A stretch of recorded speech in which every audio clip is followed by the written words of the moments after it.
사무엘상 1장 19절에서 28절 말씀입니다.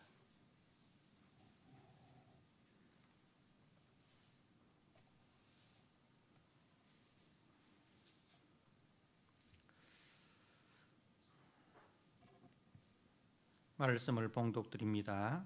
사무엘상 1장 19절. 그들이 아침에 일찍이 일어나 여호와 앞에 경배하고 돌아가 라마의 자기 집에 이르니라.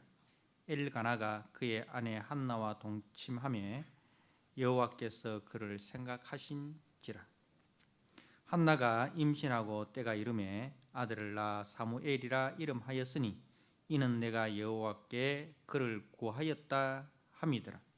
그 사람 엘가나와 그의 온 집이 여호와께 매년제와 서원제를 드리러 올라갈 때에 오직 한나는 올라가지 아니하고 그의 남편에게 이르되 아이를 젖대거든 내가 그를 데리고 가서 여호와 앞에 뵙게 하고 거기에 영원히 있게 하리다 하니, 그의 남편 엘가나가 그에게 이르되 그대의 소견에 좋은 대로 하여 그를 젖대기까지 기다리라. 오직 여호와께서 그의 말씀대로 이루시기를 원하노라 하니라. 이에 그 여자가 그의 아들을 양육하며 그가 젖대기를 기다리다가 젖을 뗀 후에 그를 데리고 올라갈새 수소 3마리와 밀가루 1에바와 포도주 1가죽부대를 가지고 실로 여호와의 집에 나아갔는데 아이가 어리더라. 그들이 수소를 잡고 아이를 데리고 엘리에게 가서 한나가 이르되 주여 당신의 사심으로 맹세하나이다. 나는 여기서 내 주 당신 곁에 서서 여호와께 기도하던 여자라. 이 아이를 위하여 내가 기도하였더니 내가 구하여 기도한 바를 여호와께서 내게 허락하신지라. 그러므로 나도 그를 여호와께 드리되 그의 평생을 여호와께 드리나이다 하고 그가 거기서 여호와께 경배하니라. 아멘. 오늘 사무엘상 1장 19절에서 28절 아들을 낳아 사무엘이라 하는 제목으로 주신 말씀을 함께 나누고자 합니다. 불임 여성인 한나가 하나님 앞에 기도합니다.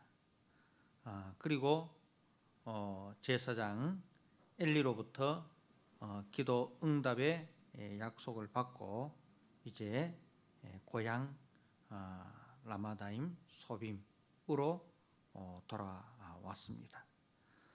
그리고 이제 19절 하반절에 보니까 엘가나가 그의 아내 한나와 동침하며 여호와께서 그를 생각하신지라. 한나가 임신하고 자 집에 돌아와서 엘가나가 남편인 엘가나가 그의 한나와 아내인 한나와 동침을 합니다. 이전에도 이제 많은 동침이 있었지만은 그러나 그 동침이 이 한나의 임신으로 연결되지는 않았습니다.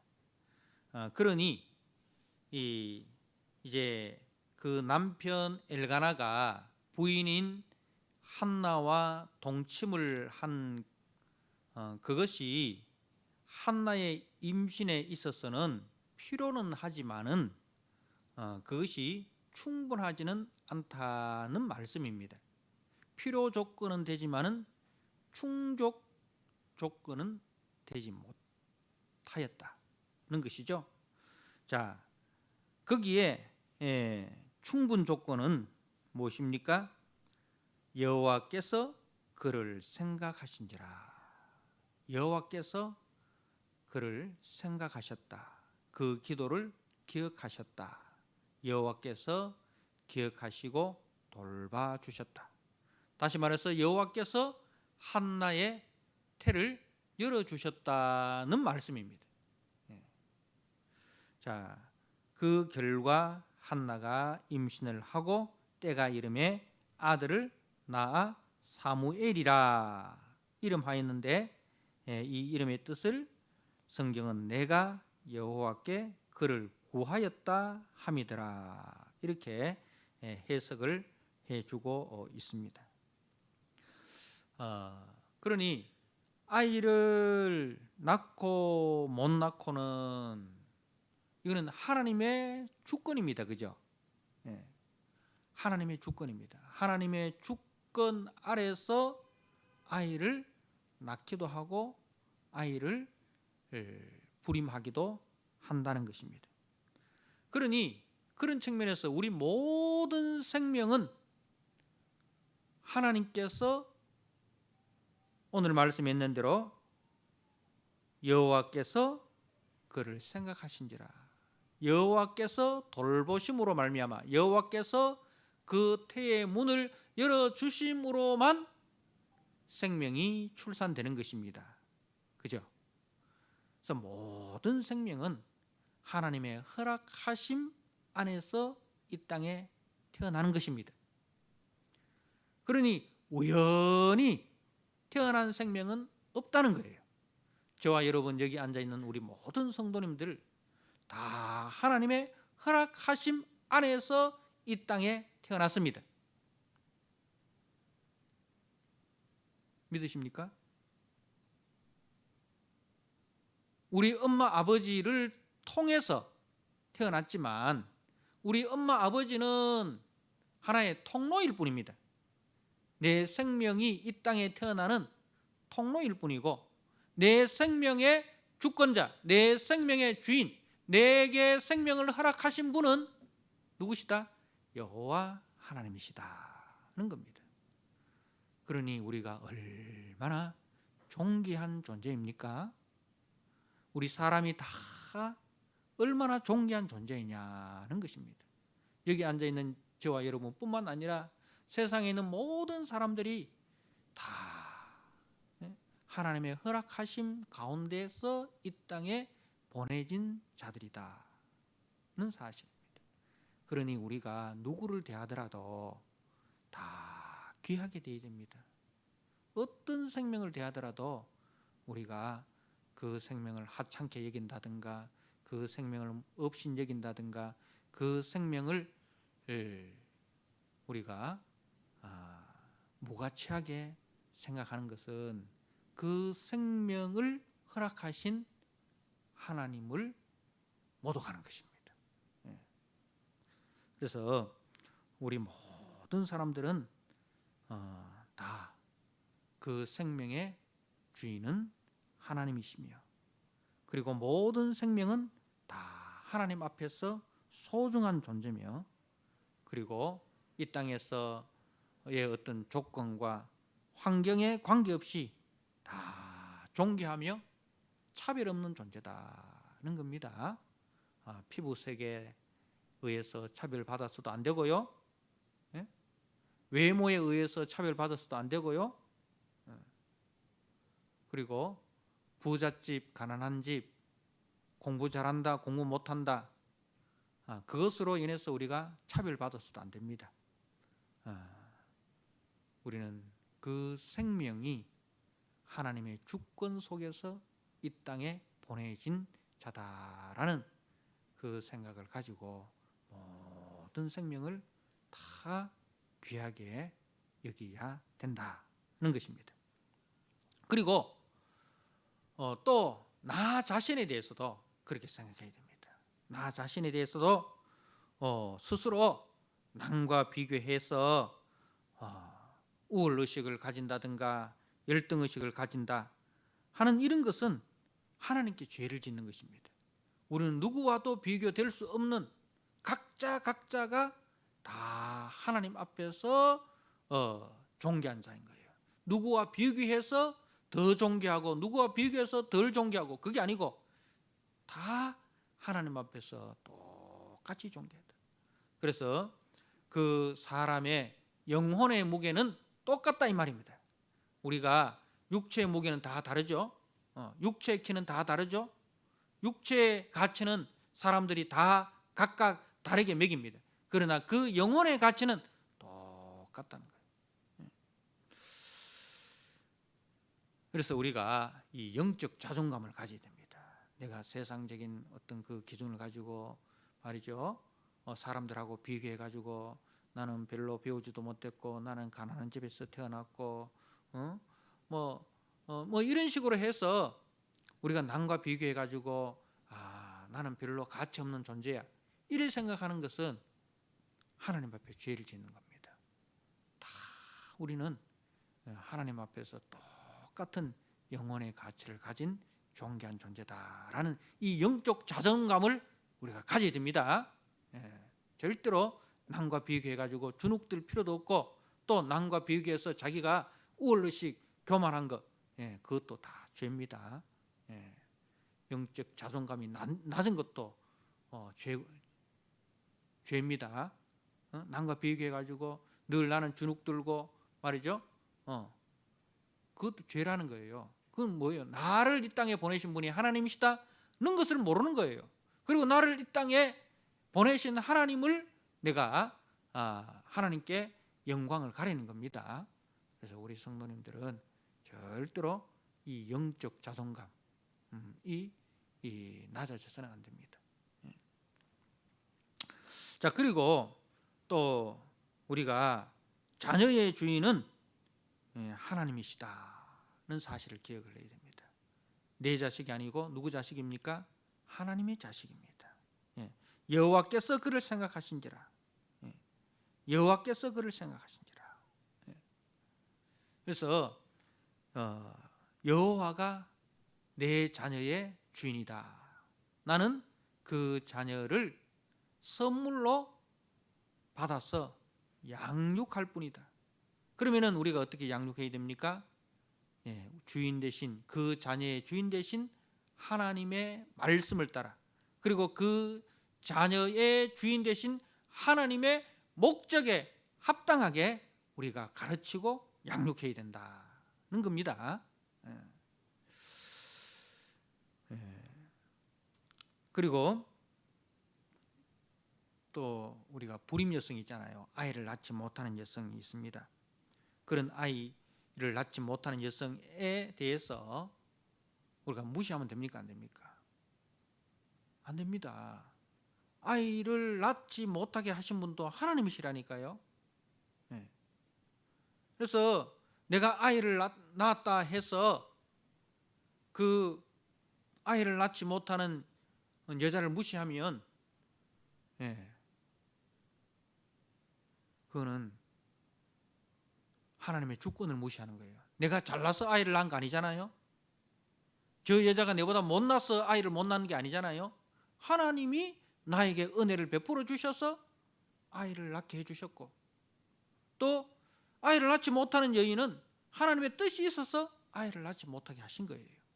그래서 성경에 보면 이제 아브라함의 아내 사라가 아이를 낳지 못하잖아요. 그래서 아브라함이 애굽 여인 하갈을 통해서 아이를 가지려고 했는데 하갈이 아이를 가졌습니다. 그러고 난 이후에 어떻게 했어요? 주인을 무시했잖아요. 사라를 무시했잖아요. 그러다 어떻게 됐습니까? 쫓겨남을 당했죠. 분이나도 마찬가지예요. 한나는 아이를 낳지 못하고 자기는 아이를 낳았다 해서 한나를 얼마나 괴롭혔습니까? 근데 하나님의 때가 되니까 하나님께서 사라의 태를 열어주셨고 한나의 태를 열어주셨지 않습니까? 그리고 사라의 태에서 난 이삭, 그리고 한나의 태에서 난 사무엘이 하나님 앞에 얼마나 아름답고 귀하고 귀하게 쓰임을 받았습니까? 그래서 우리가 불임도 하나님의 섭리기에 아이를 낳지 못한다고 해서 핍박하면 안 된다는 거예요. 내가 아이를 낳았다 해서 그것으로 교만해서도 안 된다는 말씀입니다. 자, 그리고 이제 한나가 아이를 낳고 아이 이름을 사무엘이라 이름하였으니 이는 내가 여호와께 그를 구하였다 함이더라. 그러니까 하나님께 요청하여 얻은 아이라는 뜻입니다. 하나님께 요청하여 얻은 아이다. 이 말은 한나가 그 아이 사무엘을 낳았을 때 아이 사무엘이 얼마나 귀하겠어요. 그죠? 예. 그렇게 기다리던 아이니까 그 아이를 볼 때마다 어떤 생각이 들겠어요? 이건 내 새끼다. 이건 내 자식이다. 이건 내 아들이다. 자기 소유로 계속 생각할 거 아닙니까? 근데 딱 이름은 사무엘. 내가 하나님께 요청하여 얻은 아이다. 이 아이의 소유권은 누구에게 있다? 나에게 있는 게 아니고 하나님께 있다. 그걸 늘 그걸 기억하는 거예요. 이름을 부를 때마다 사무엘. 내가 하나님께 요청하여 얻은 아이. 하나님이 은혜로 선물로 나에게 준 아이. 이 아이의 소유주는 하나님이다. 예. 그래서 이제 이 아이를 젖될 때까지 기다리지 않습니까? 그죠? 젖될 때까지. 보통 젖대는 나이가 3살이나 4살 정도 그렇게 된다 합니다. 그러니까 3살이나 4살 젖을 때면은 어떻게 이제 그 하나님께 이제 있게 하겠다. 22절에 오직 한나는 올라가지 아니하고 그의 남편에게 이르되 아이를 젖대거든 내가 그를 데리고 가서 여호와 앞에 뵙게 하고 거기서 영원히 있게 하리다. 한나가 서원한 대로 하나님 앞에 서원한 대로 그렇게 하는 것입니다. 자, 여러분, 한나가 그렇게 불임 가운데 있다가 아이를 낳았으니 그 아이가 얼마나 귀하겠습니까? 그럼 그 아이와 어떻게 헤어질 수 있겠습니까? 평생 같이 있고 싶은 생각이 있겠습니까? 없겠습니까? 평생 자기와 같이 있고 싶겠죠. 하나님 앞에 서원은 했지만은 한나가 이제 그 아이가 없을 때는 아이만 주신다면 내가 무엇이든 하겠습니다. 그렇게 서원을 했지만 막상 주어지면 변심하는 것이 우리 사람의 마음 아닙니까? 그죠? 사람이 참 그렇게 영악하지 않습니까? 하나님 앞에 기도할 때는 하나님 이것만 들어주시면 내가 하나님 앞에 이렇게 살겠습니다. 이렇게 헌신하겠습니다. 우리가 그렇게 기도를 많이 하잖아요. 또 그렇게 기도해서 응답받는 사람들을 우리가 많이 보잖아요. 그런데 그렇게 해서 응답을 받고 난 뒤에 그 사람이 그 하나님 앞에 서원한 대로 신실하게 살아가는 거, 그런 사람 많습니까? 적습니까? 적습니다. 적습니다. 그죠? 언제 내가 그런 기도했나? 기도는 했지만은 꼭 기도 안 해도 그렇게 되던 사람도 있는데 내가 꼭 기도했다고 해서 된 게 아니고 기도 안 해도 된 사람이 있던데 늘 이렇게 해서 기도해서 응답 받았다는 것을 부인하고 싶은, 그래서 자기 마음대로 이제는 살고 싶어하는 그런 욕망이 인간에게 있습니다. 변심이죠, 변심. 하나님 이렇게만 해주신다면 내가 하나님 앞에 이렇게 헌신하겠습니다. 야곱도 그렇게 하나님 앞에 다짐했잖아요. 서원했잖아요. 그죠?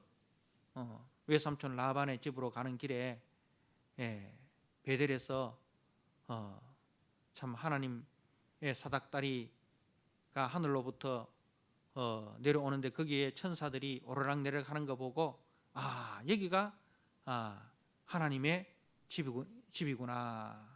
이렇게 해서 거기에 돌기둥을 세우고 기름을 붓고 하나님께서 나로 하여금 외삼촌의 집에서 무사히 돌아오게 하시면 내가 하나님 앞에 11조를 드리고 그렇게 하고 막 서원을 했잖아요. 그런데 이제 정작 외삼촌 집에서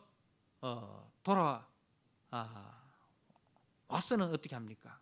하나님께서 그 은혜를 베푸셔서 4명의 아이를 4명의 아내와 12명의 자식과 또 우양과 가축을 수없이 주고 종들도 수없이 줬잖아요. 거부가 되어서 돌아왔지 않습니까? 그런데 야곱이 서운했던 베델로 돌아오지 않잖아요. 세겜에 머물러 버리잖아요. 그죠? 세겜에 머물러 버립니다. 하나님께서는 약속을 지키셨는데 사람은 그 약속을 지키지 않습니다. 이게 사람이에요. 그런데 한나는 어떻게 합니까? 자, 27절 보세요. 이 아이를 위하여 내가 기도하였더니 내가 구하여 기도한 바를 여호와께서 내게 허락하신지라. 하나님께서 한나의 기도를 허락해 주셨습니다. 자, 그리고 끝나는 게 아닙니다. 28절에 그러므로 나도 그를 여호와께 드리되 그의 평생을 여호와께 드리나이다. 하나님께서 내 기도를 들으시고 응답해 주셨고, 자, 그것으로 끝나버리는 사람들이 많습니다. 그것으로 하나님과의 관계를 끝내려고 하는 사람들이 많습니다. 그런데 한나는 그렇지 않아요.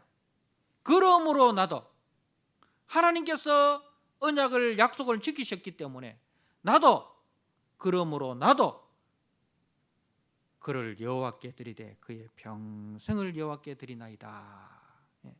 하나님께서 축복해 주셨고, 그리고 그 축복이 하나님으로부터 왔다는 것을 고백하고, 그리고 하나님 앞에 헌신하는 그 한나의 모습을 봅니다. 자, 그리고 그 다음에 사무엘입니다.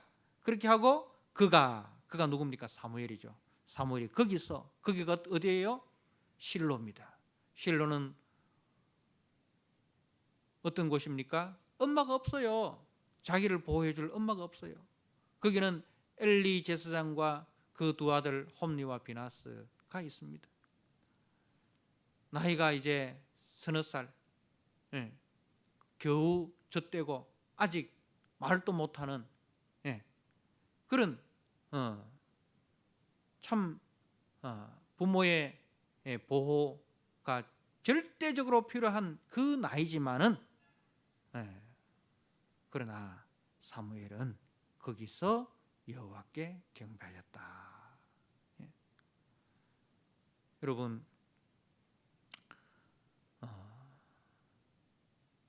하나님이 우리에게 주신 은혜와 축복, 지금까지 우리가 하나님의 은혜와 축복으로 살았습니다. 그것을 믿고 고백하는 자들이 성도입니다. 자, 그리고 이제 성도의 삶은 어떻게 해야 됩니까? 하나님 앞에 헌신과 순종으로 나아가야 합니다. 그러할 때 하나님께서 그 인생을 축복해 주십니다. 여러분, 한나가 사무엘을 하나님께 맡겼을 때 하나님께서 사무엘을 키워주셨어요. 한나가 키운 것이 키우면 잘 키울까요? 하나님이 키우면 잘 키울까요? 우리가 창세기를 묵상하면서 이제 요셉 이야기를 우리가 많이 들었습니다. 야곱이 요셉을 얼마나 사랑했습니까?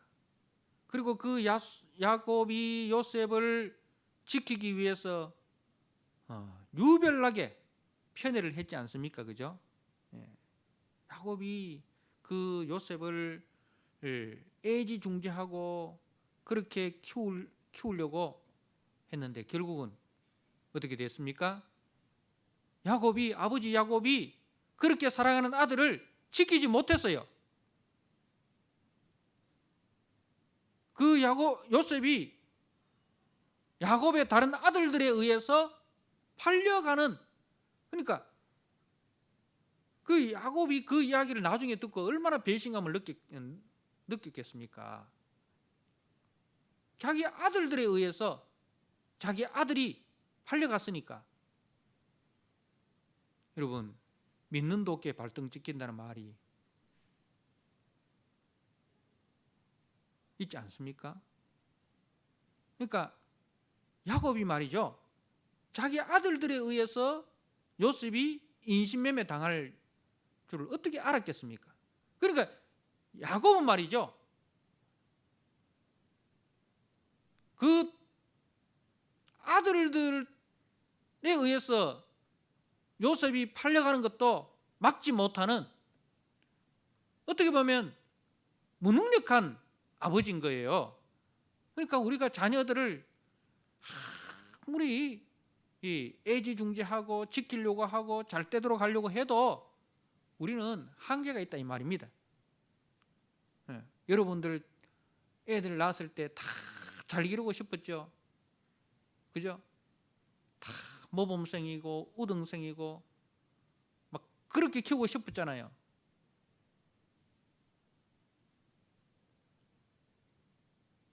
그런데 그 부모의 바람대로 컸습니까?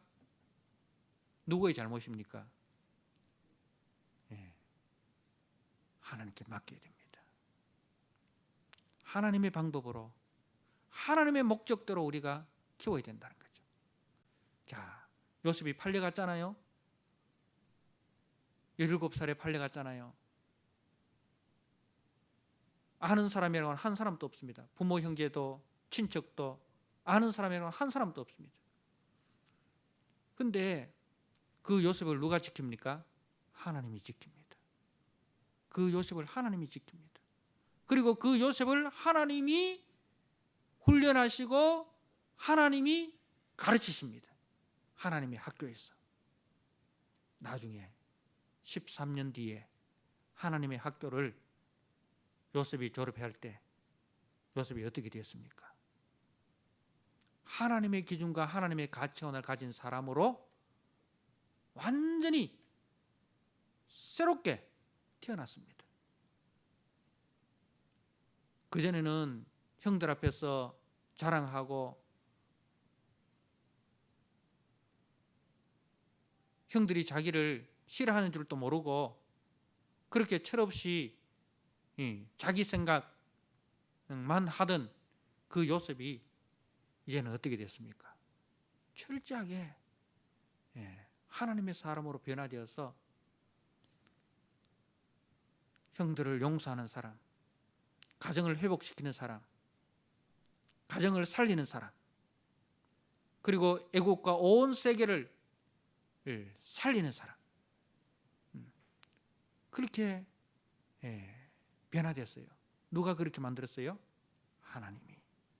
하나님이. 자, 사무엘이 이제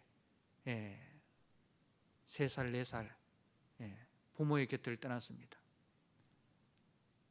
한나가 하나님 앞에 서원한 대로 성전에 놔두고 갔습니다. 가서 한나가 뭐 있겠습니까? 2다리 뻗고 잠이 오겠습니까? 안 오겠습니까? 기도하겠죠. 새벽마다 기도하겠죠. 사무엘을 위해서 하나님 앞에 기도하겠죠.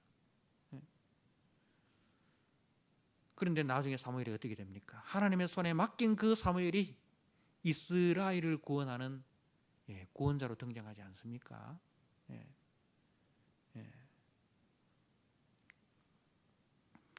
그래서 우리가 오늘 말씀을 통해서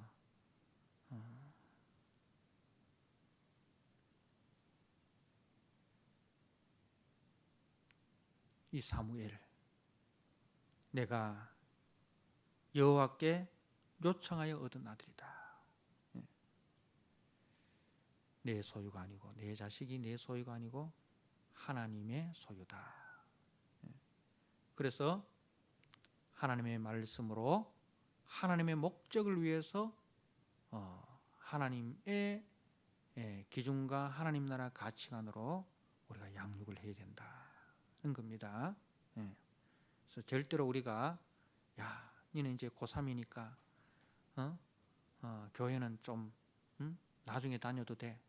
니는 이제 취업 준비해야 되니까 신앙은 조금 뒤로 미뤘다가 취업하고 난 뒤에 하면 돼.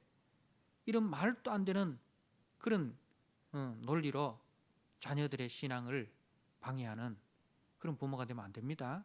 예. 하늘이 두 쪽 나도 니는 하나님 중심으로 살아야 돼. 시험 조금 못 쳐도 돼. 예. 평소에 열심히 하고 주일날에는 하나님께, 그리고 매일 항상 말씀을 먼저 보고 하루를 시작해라. 다른 애들이 이 영어 단어 하나 더 외우는 그 시간에 그것보다 더 중요한 것은 하나님의 말씀을 읽고 하루를 시작하는 거야. 우리가 그렇게 자녀를 양육하면요, 하나님께서 그 자녀를 축복합니다. 애들이요, 왜 공부해야 되는지 그 이유를 알기까지는 엄청난 시간이 걸립니다. 공부 다 끝나고 난 뒤에, 그리고 이제 취직한 이후에 공부를 열심히 해야 되는 이유를 나중에 깨닫는 거예요. 그런데 하나님을 제대로 만나면 왜 내가 공부해야 되는 이유를 알아요. 내 잘 되려고. 그게 아니라 이 공부를 통해서 이웃을 살리고 하나님 나라를 세우는 그 일을 위해서 하나님께서 내게 주신 은사를 가지고, 하나님이 주신 이 달란트를 가지고 하나님을 섬기고 이웃을 섬기는 사람이 되어야 돼. 그런 생각을 가지면요, 애들이 공부할 때 목적이 있게 되는 거죠. 목적을 가지고 공부하는 애하고 목적 없이 공부하는 애하고 다릅니다. 자, 그리고 이 한나의 가정에 보면 질서가 있어요. 자,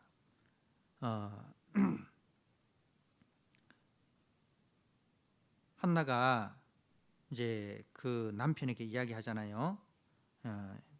그 매년제와 서원제를 드리러 올라갈 때 그 남편에게 이야기합니다. 아이를 젖대거든 내가 그를 데리고 가서 여호와 앞에 뵙고 거기에 영원히 있게 하리다 하니, 그의 남편 엘가나가 그에게 이르되 그대의 소견에 좋은 대로 하여 그를 젖대기까지 기다리라. 오직 여호와께서 그의 말씀대로 이루시기를 원하노라. 자, 부부간에 서로 상의를 하는 거예요. 부부간에 한나가 자기가 서원해서 아이를 낳았잖아요. 그리고 그 다음에 이제 이 아이를 양육하는 데 있어서 항상 남편에게 먼저 상의를 합니다. 나는 이런 생각을 가지고 있는데 당신 생각은 어떠냐.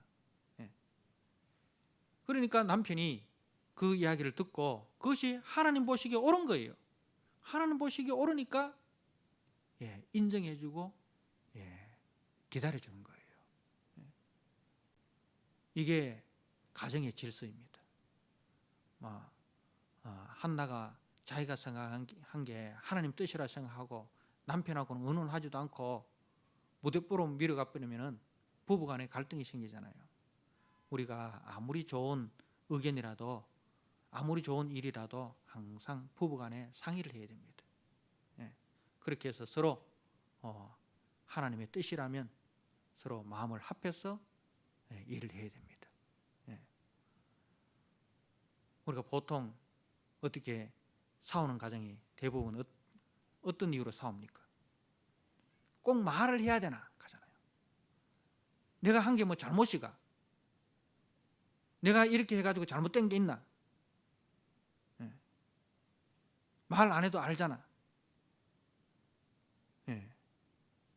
그거 가지고 싸우잖아요. 그러면 안 돼요. 내가 생각하기에 이것이 아무리 하나님 앞에 옳은 일이라 할지라도 서로 상의를 해야 됩니다.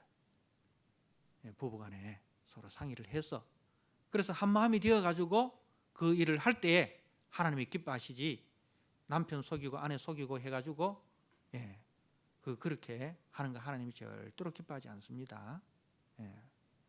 그래서 옛날에는 우리 참 아버지들이 완고해가지고 어머니들이 신앙생활 할 때 아버지들하고 의논하지 않고 막 이렇게